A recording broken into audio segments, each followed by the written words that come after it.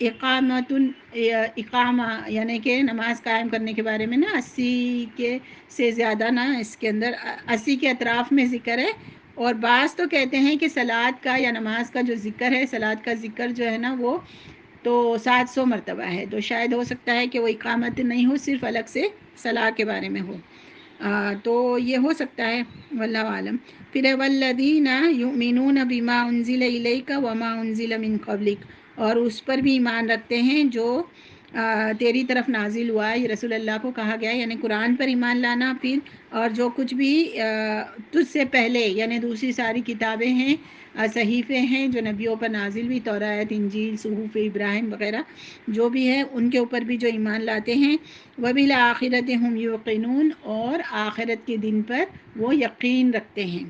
پھر اب اس کی خوشخبری کیا ہے، اس کا اجر کیا ہے، اولئک علی ھدی من ربہم، وہی یہی لوگ ہیں، یہ سب یہ جو چیزیں جن کی صفات جن لوگوں کی ہے، تو یہی لوگ جو ہے نا وہ کیا ہے، علی ھدی من ربہم، اللہ تعالیٰ کی طرف سے ہدایت پر ہیں،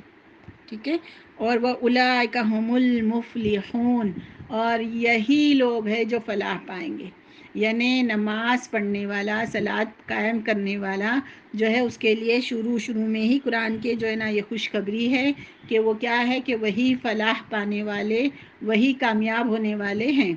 تو ایک تو یہ قرآن کی روح سے جو ہمیں قرآن سے ہمیں پتہ چل جاتا ہے اس کی فضیلت کے بارے میں، کہ اور بہت ساری صفات کے ساتھ جو ہے وہ نماز کی صفات سب سے پہلے آئی ہے، تو اس کے اوپر جو ہے نا پکا ہو جانے سے، نماز پر کو قائم کرنے سے جو انشاءاللہ جو ہے فلاح پائیں گے، ٹھیک ہے۔ تو ہم اس کو اب اور بھی جگہ سے قرآن سے ہم دیکھتے ہیں، بہت ساری جگہ سے، تو انشاءاللہ ہم اس کو دیکھیں گے۔ اچھا، اب پہلے جو ہے نا ہم تھوڑا سا یہ دیکھتے ہیں کہ یہ نماز اور غیب پر ایمان لانا، وَيُقِيمُونَ الصَّلَاةَ، تو میں نے ایک آرٹیکل سے لیا ہے، اس میں کیا لکھا ہوا ہے کہ اللہ رب العزت نے انسان کی طبیعت کے اندر اپنی محبت رکھی ہے۔ یہ جو بات ہے نا وہ غیب پر ایمان لانے والی بات کی تشریح ہو سکتی ہے، ٹھیک ہے نا۔ اللہ تعالیٰ ہمارے لیے غیب میں ہے، لیکن ہمیں پتہ ہے قرآن کی طرف سے، قرآن سے، رسول اللہ صلی اللہ علیہ وسلم کی طرف سے، کائنات کی نشانیوں سے ہمیں پتہ چل جاتا ہے کہ ہمیں پیدا کرنے والا کون ہے، اللہ تعالیٰ، ٹھیک ہے نا۔ اللہ تعالیٰ نے ہمیں پیدا کیا ہے، اللہ تعالیٰ کے ہم بندے ہیں، وہ ہمارا رب ہے، وہ ہمارا خالق، وہ مالک ہے۔ تو اللہ رب العزت نے انسان کی طبیعت کے اندر، اس نے ہمیں پیدا کیا ہے تو ہماری طبیعت کے اندر اپنی محبت رکھی ہے، اور جب اسے دنیا کے اندر بھیجا، جب انسان کو دنیا میں بھیجا، تو اس کی فطرت کے اندر اپنا تعارف اور اپنا تعلق ودیت فرما دیا، سبحان اللہ، کہ جب دنیا میں بھیجا ہے، اللہ تعالیٰ نے بھیجا، تو ہماری فطرت کے اندر ہے، تو وہ غیب میں، ٹھیک ہے نا، لیکن ہماری فطرت کے اندر اپنا تعارف، اپنی پہچان ہماری فطرت کے اندر اس نے ودیت کر دی ہے، اور اپنا تعلق بھی اس کے ساتھ، ہمارا اللہ تعالیٰ کے ساتھ کیا تعلق ہے وہ بھی ہے نا، اللہ تعالیٰ نے ہمارے اندر ودیت کر کے ہمیں دنیا میں بھیجا ہے۔ اور پھر اللہ رب العزت نے اس محبت کے تقاضوں کو پورا کرنے کے لیے اسے ایسے احکامات دیے، یعنی ہمیں انسانوں کو جو محبت اللہ تعالیٰ نے ہماری فطرت میں ودیت کی ہے، اللہ تعالیٰ کی رکھی ہوئی ہے، اور اپنا تعارف وغیرہ، تو اس کے تقاضوں کو، محبت کے تقاضوں کو پورا کرنے کے لیے اللہ تعالیٰ نے احکامات دیے کہ جن سے اس کی محبت کی یہ چاشنی اور بڑھتی چلی جائے۔ ہم کیا سمجھتے ہیں کہ اللہ تعالیٰ نے جو ہمیں حکم دیے ہیں، ہمیں جو احکام دیے ہیں قرآن کے ذریعے سے، یہ جو سارے فرائض ہیں ہمارے لیے، نماز، روزے، حج، زکوٰۃ، یہ سب اللہ تعالیٰ نے ہمیں دیے ہوئے ہیں، تو ہمیں بعض دفعہ نا اس کی حکمت پتہ نہیں چلتی، اور بہت سے لوگ جو ہے نا اس کو جو ہے نا ان کے اوپر وہ بہت مشکل گزرتے ہیں، اور پھر کیا کرتے ہیں، وہ لوگ چھوڑے رکھتے ہیں، وہ لوگ ان کو نا ان فرائض کو بجا نہیں لاتے۔ تو اگر ہمیں اس کا مقصد اچھی طرح پتہ چلے، اور ہمیں معلوم پڑے کہ اللہ تعالیٰ نے ہمارے لیے یہ فرائض کیوں عائد کیے ہوئے ہیں، تو انشاءاللہ ہر بندہ جو ہے نا خوشی خوشی جو ہے نا وہ اس کو ادا کرنے کے لیے کوشش کرے گا۔ تو کیا کہا گیا کہ اس کی محبت کی یہ چاشنی اور بڑھتی چلی جائے، اس کے لیے اس نے ہمارے لیے احکامات کو فرض کیے ہیں۔ تو یہ اللہ سے تعلق کے مزے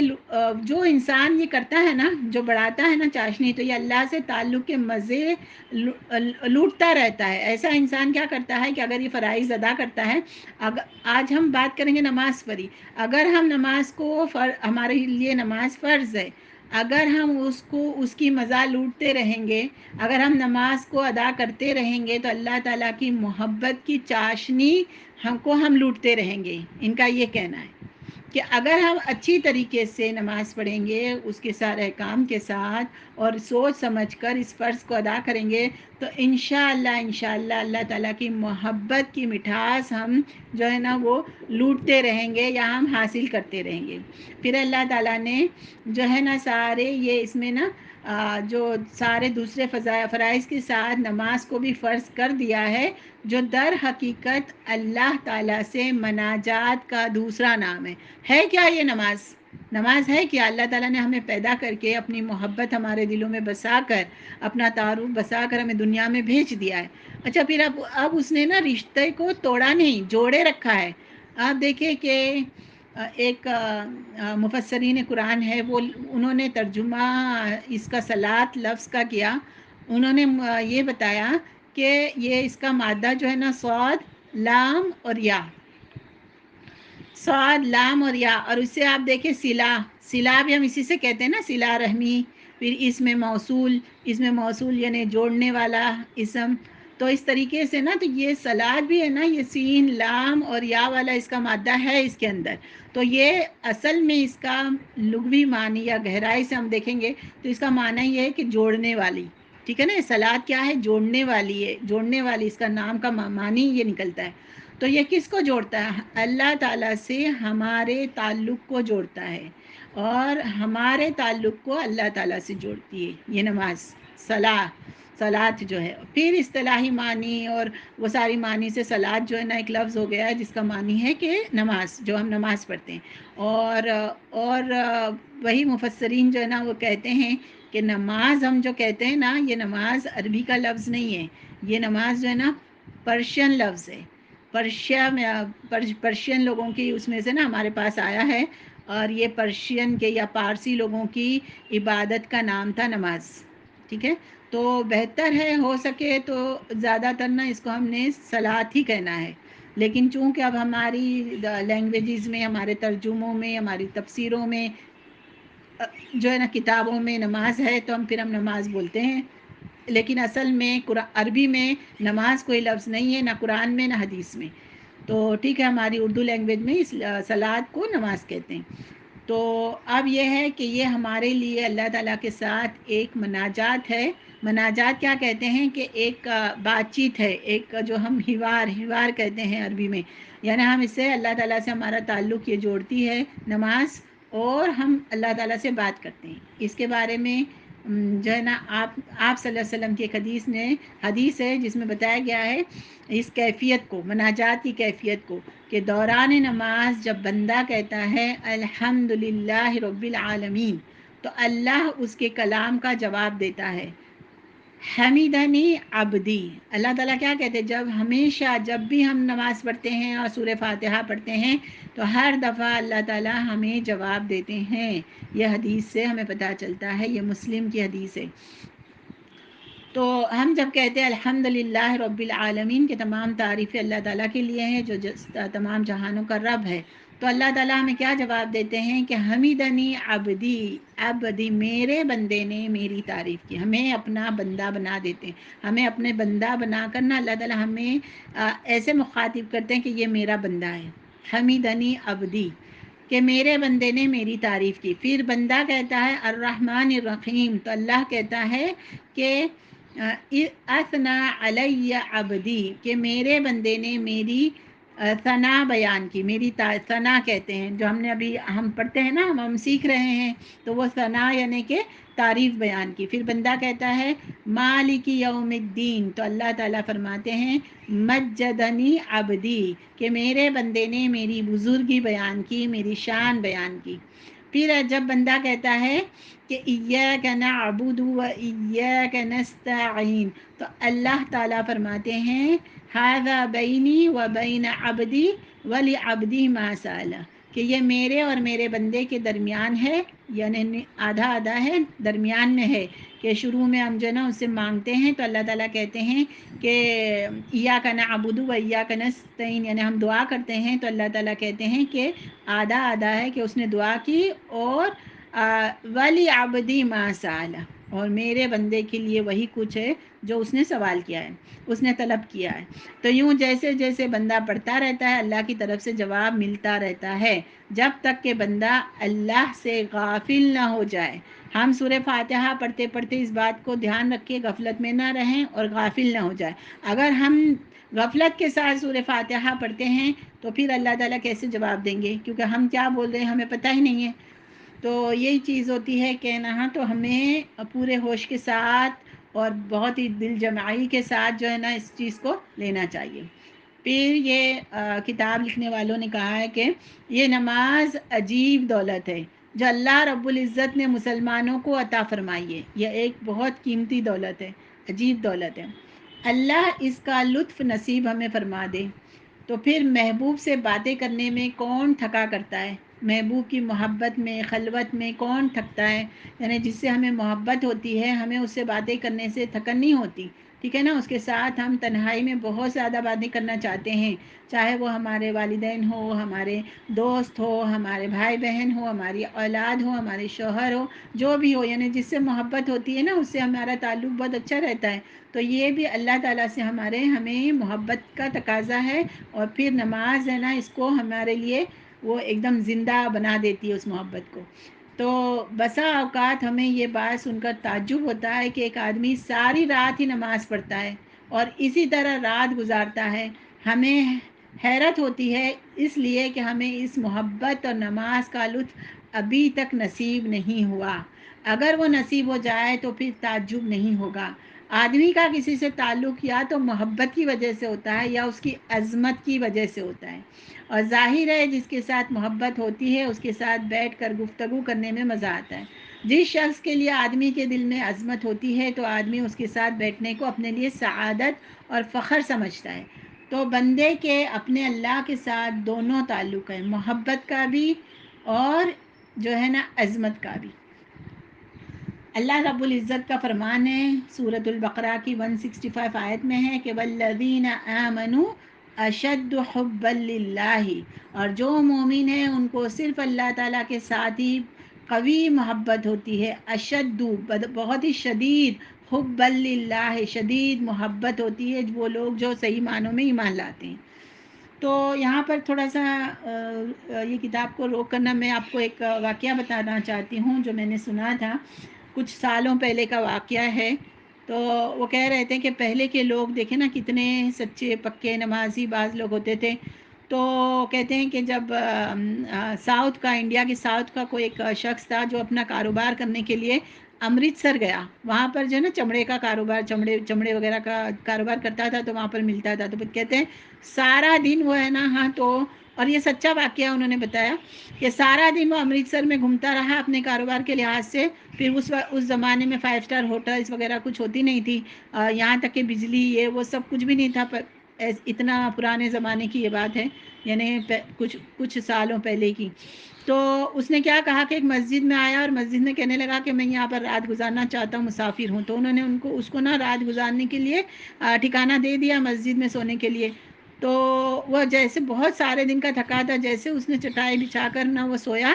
تو تھوڑی دیر میں نا وہ مسجد بھی تو وہ اس وقت کی نا ایسی کوئی مضبوط مسجد نہیں تھی، وہ گھاس پھوس کی چھتیں اور درختوں کی وہ پتے اور درختوں کی لکڑیاں وغیرہ ایسی کمزور سی تھی۔ تو کہتے ہیں کہ جو ہے نا اوپر چھت میں سے نا پانی ٹپکنے لگا، تو میرے اوپر آنے لگا، تو میں نے کہا کہ ارے بارش ہو گئی ہے، اور پھر میں تھکا ہوا تھا میں پھر سونے لگا۔ تو کہتے ہیں مجھے نا ایک دم بے چینی ہونے لگی کہ یہ مسجد والوں کی جو چٹائی میں نے بچھائی ہے نا وہ بارش کے پانی سے خراب نہ ہو جائے اور اللہ تعالیٰ پھر مجھے نہ پکڑے کہ تو نے مسجد کی چٹائی کا حفاظت نہیں کی. تو کہتا ہے میں اٹھا، بالکل اندھیرا تھا اور میں دیواروں میں سے ٹٹولتے نا وہ تاک میں جو ہے نا چراغ رکھا ہوتا ہے اس کو، اس کے بازو میں ماچس وغیرہ تھا، اس کو جلایا اور جب دیکھا تو باہر تو کوئی بارش نہیں تھی. کھڑکی سے وہاں اس طرف جھانکا تو کہا کہ بارش تو نہیں تھی. پھر اسے پتہ چلا کہ اوپر جو ہے نا ایک یہ مسجد کے امام تھے یا کوئی نمازی تھا، وہ نماز پڑھ رہا تھا تہجد کی، اور اس کے رونے کی وجہ سے اس قدر رو رہا تھا کہ اس کے رونے کی وجہ سے پھر وہ پتوں کے بیچ میں سے یا کہیں سے نا وہ پانی اس کے اوپر گر رہا تھا. تو وہ حیرت زدہ ہو گیا. اور آپ دیکھیں کہ یہ جو ابھی ہم نے پڑھا ہے نا اس سے یہ کوئی چیز بعید نہیں لگتی. رسول اللہ صلی اللہ علیہ وسلم کے بارے میں ہم سنتے ہیں نا کہ تہجد کی نماز اتنی لمبی پڑھتے تھے، اتنی لمبی قرات کرتے تھے کہ ان کے پیر سوج جاتے تھے. اتنا لمبا وہ پڑھتے تھے اور اتنے تو ورم آ جاتے تھے ان کو. پوری سورہ بقرہ، سورہ آل عمران، سورہ نساء، ہم کو تو یہ ساری چیزیں جو نا امپاسبل کی طرح لگتی ہے، لیکن ایسے لوگ تھے اور ایسے انسان، ایسے اللہ تعالیٰ کے بندے کہ جن کو صحیح جو ہے نا وہ نمازوں کی اہمیت اور فضیلت معلوم تھی اور وہ اس میں رات گزارتے تھے. وہ کہتے ہیں کہ کچھ ایسے مدرسے ہیں انڈیا میں نا، تو کہتے ہیں حدیث وغیرہ سیکھنے کے لیے جب داخلہ ہوتا ہے، داخلہ کے لیے انٹرویو لیتے ہیں تو کہتے ہیں کہ آپ کہہ رہے تھے مدرس کہ آپ کیا سمجھتے ہیں کہ جب حدیث کا علم سیکھنے کے لیے مدرسے میں آتے ہیں تو ان کو کیا سوال کیا جاتا ہوگا کہ ذرا یہ بتاؤ کہ یہ جملے میں نا مبتدا کیا ہے، کہ خبر کیا ہے، کہ اس کی ترکیب کیا ہے یا اس کا معنی کیا ہے. نہیں، بولے یہ سب نہیں پوچھتے ہیں. ان کو یہ پوچھتے ہیں کہ تم تہجد پڑھتے ہو کہ نہیں. اور وہ جب کہتا ہے کہ نہیں میں تہجد تو نہیں پڑھتا ہوں، صرف 5 وقت کی نماز پڑھتا ہوں، تو اس کو ہے نا اس کو پھر داخلہ نہیں دیتے تھے کہ جاؤ پہلے تہجد پڑھنے کی جو ہے نا عادت بنا کر لے کر آؤ. یعنی جو کہتا تھا کہ ہاں میں باقاعدہ سے تہجد پڑھتا ہوں اسی کو داخلہ دیتے ہیں. اور ہم دیکھیں کہ ہماری 5 وقت کی نمازوں کا بھی کیا حال ہوتا ہے اور ہماری تہجد کی نماز کا بھی کیا حال ہوتا ہے. تو یہ اہمیت اور یہ فضیلت اس کو حاصل ہوتی ہے جو اللہ تعالیٰ کے اوپر جو ہے نا سے محبت کرتا ہے اور اللہ تعالیٰ سے جو ہے نا ایمان صحیح سے رکھتا ہے. تو حقیقت میں مومن تو ہے ہی وہ جو اپنے اللہ سے شدید تر محبت رکھتا ہے. تو اگر اس نماز کا لطف نصیب ہو جائے اسے، تو پھر آدمی نماز کے اندر رہنا ہی پسند کرتا ہے. جس کو بھی نماز کا لطف حاصل ہو جائے وہ نماز کے اندر ہی رہنا پسند کرتا ہے. اور یہ نا نماز کے اندر رہنا سے ایک اور ترجمہ کیا تھا صاد، لام اور یا سے، کہ جیسے قرآن میں نا تصلا نارا حامیہ، یعنی کسی چیز میں داخل ہونے کے لیے، گھسانے کے لیے تصلا، صاد، لام، یا یہی مادہ اختیار کیا گیا ہے. تو کہتے ہیں کہ صلاۃ میں بھی نا انسان اندر داخل ہوتا ہے، نماز کے اندر داخل ہونے والی بات ہے. اور کہتے ہیں کہ نماز کے اندر جو داخل ہوتا ہے نا اس کے تمام گناہ جھڑ جاتے ہیں، تمام بیماریاں جو ہے نا وہ ختم ہو جاتی ہے. بیماریاں کون سی؟ حسد، بغض اور تکبر اور ایسی ساری بیماریاں ختم ہونی چاہیے. اور یہ داخل ہونے کے بعد، یعنی اسی لیے بھی اس کا نام صلاح ہے کہ نماز کے اندر جو داخل ہو جاتا ہے نا وہ بالکل تمام جو ہے نا برائیوں سے پاک صاف ہو جاتا ہے، اس کی جو ہے نا تربیت ہو جاتی ہے. لیکن شرط یہ ہے کہ اس درجے کی جو ہے نا وہ صلاۃ ہونی چاہیے، اس درجے کی نماز ہونی چاہیے. تو یہ ہے کہ مومن بندے کو مسجد کے اندر ایسا لطف آتا ہے اور وہ نماز کے اندر ہی رہنا چاہتا ہے. اور اس کے ایک حدیث ہے جس کا مفہوم یہ ہے کہ مومن بندے کو مسجد کے اندر ایسا لطف آتا ہے اور ایسی تازگی نصیب ہوتی ہے جیسے مچھلی کو دریا اور سمندر کے اندر، دریا میں اور سمندر میں کے اندر تازگی ملتی ہے. اور جس طرح مچھلی پانی سے نکلنے پہ تڑپتی ہے، اسی طرح مومن بندہ بھی اللہ سے جدائی کو برداشت نہیں کر سکتا. اس لیے یہ ایک فریضہ ہے، اللہ ہمیں اس کا لطف نصیب فرما دے. اللہ تعالیٰ نے دیکھی یہ اتنی میٹھی اور اتنی لذت والی یہ چیز ہے اور اتنی فضیلت والی چیز ہے کہ اللہ تعالیٰ نے اس کو فرض کر دیا. یہ مثال انہوں نے دی ہے کہ جو ایک دفعہ اس کی مٹھاس کو چکھتا ہے اور جانتا ہے اس کے امپورٹنس کو، تو اس کو نماز میں کے اندر داخل ہونے کے بعد ایسا لطف آتا ہے جیسے، اور مسجد میں بھی لوگوں کو جانے کے بعد اس طریقے سے لطف آتا ہے کہ اگر وہ پھر باہر نکلتا ہے نا تو جس طرح سے مچھلی پانی کے باہر نکل کے تڑپتی ہے نا، ویسے وہ تڑپتا ہے اور وہ کہتا ہے کہ کس طریقے سے میں واپس نا کب وقت آئے اور واپس نماز کے اندر، نماز کا وقت آئے، نماز پڑھنے لگوں اور مسجد میں جانے کا وقت آ جائے۔ وہ کہتے ہیں نا حشر کے میدان میں اللہ تعالیٰ کے عرش کے سائے میں 7 طرح کے لوگوں کو جو ہے نا وہ جگہ ملے گی، سبحان اللہ۔ تو واقعی میں وہ حشر کے میدان میں عرش کے سائے کے تلے جس کو جو ہے جو جگہ ہے، وہ بھی تو بہت بیش قیمتی اور بہت ہی انمول وہ جگہ ہوگی اور بہت ضرورت ہوگی انسانوں کو۔ تو اس کے لیے جو ہے نا محنت بھی یہ کرنی ہوگی۔ وہ اس میں بھی یہ چیز ہے کہ 7 لوگوں میں سے ایک ہے کہ ایک ایسا نوجوان انسان جس کو جو ہے نا ہر وقت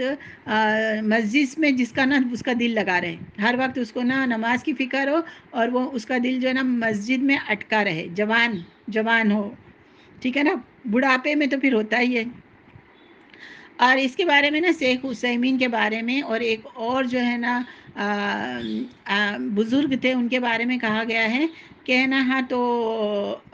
وہ 40 سال تک اذان سے پہلے، ایک بندہ تھا جو ہے نا یہ شیخ عثیمین جو ہے نا جس کی بہت ساری کتابیں وغیرہ ہے، سعودی کے جو ہے نا علماء میں سے تھے،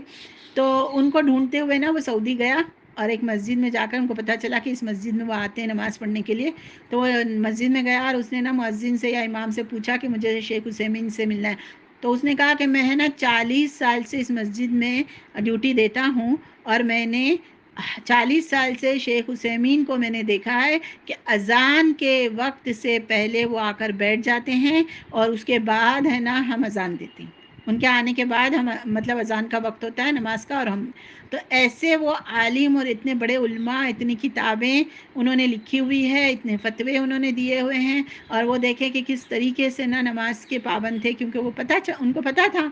تو وہ نماز سے پہلے تو اچھا جب میں نے یہ واقعہ سنا نا تو میں نے بولا یہ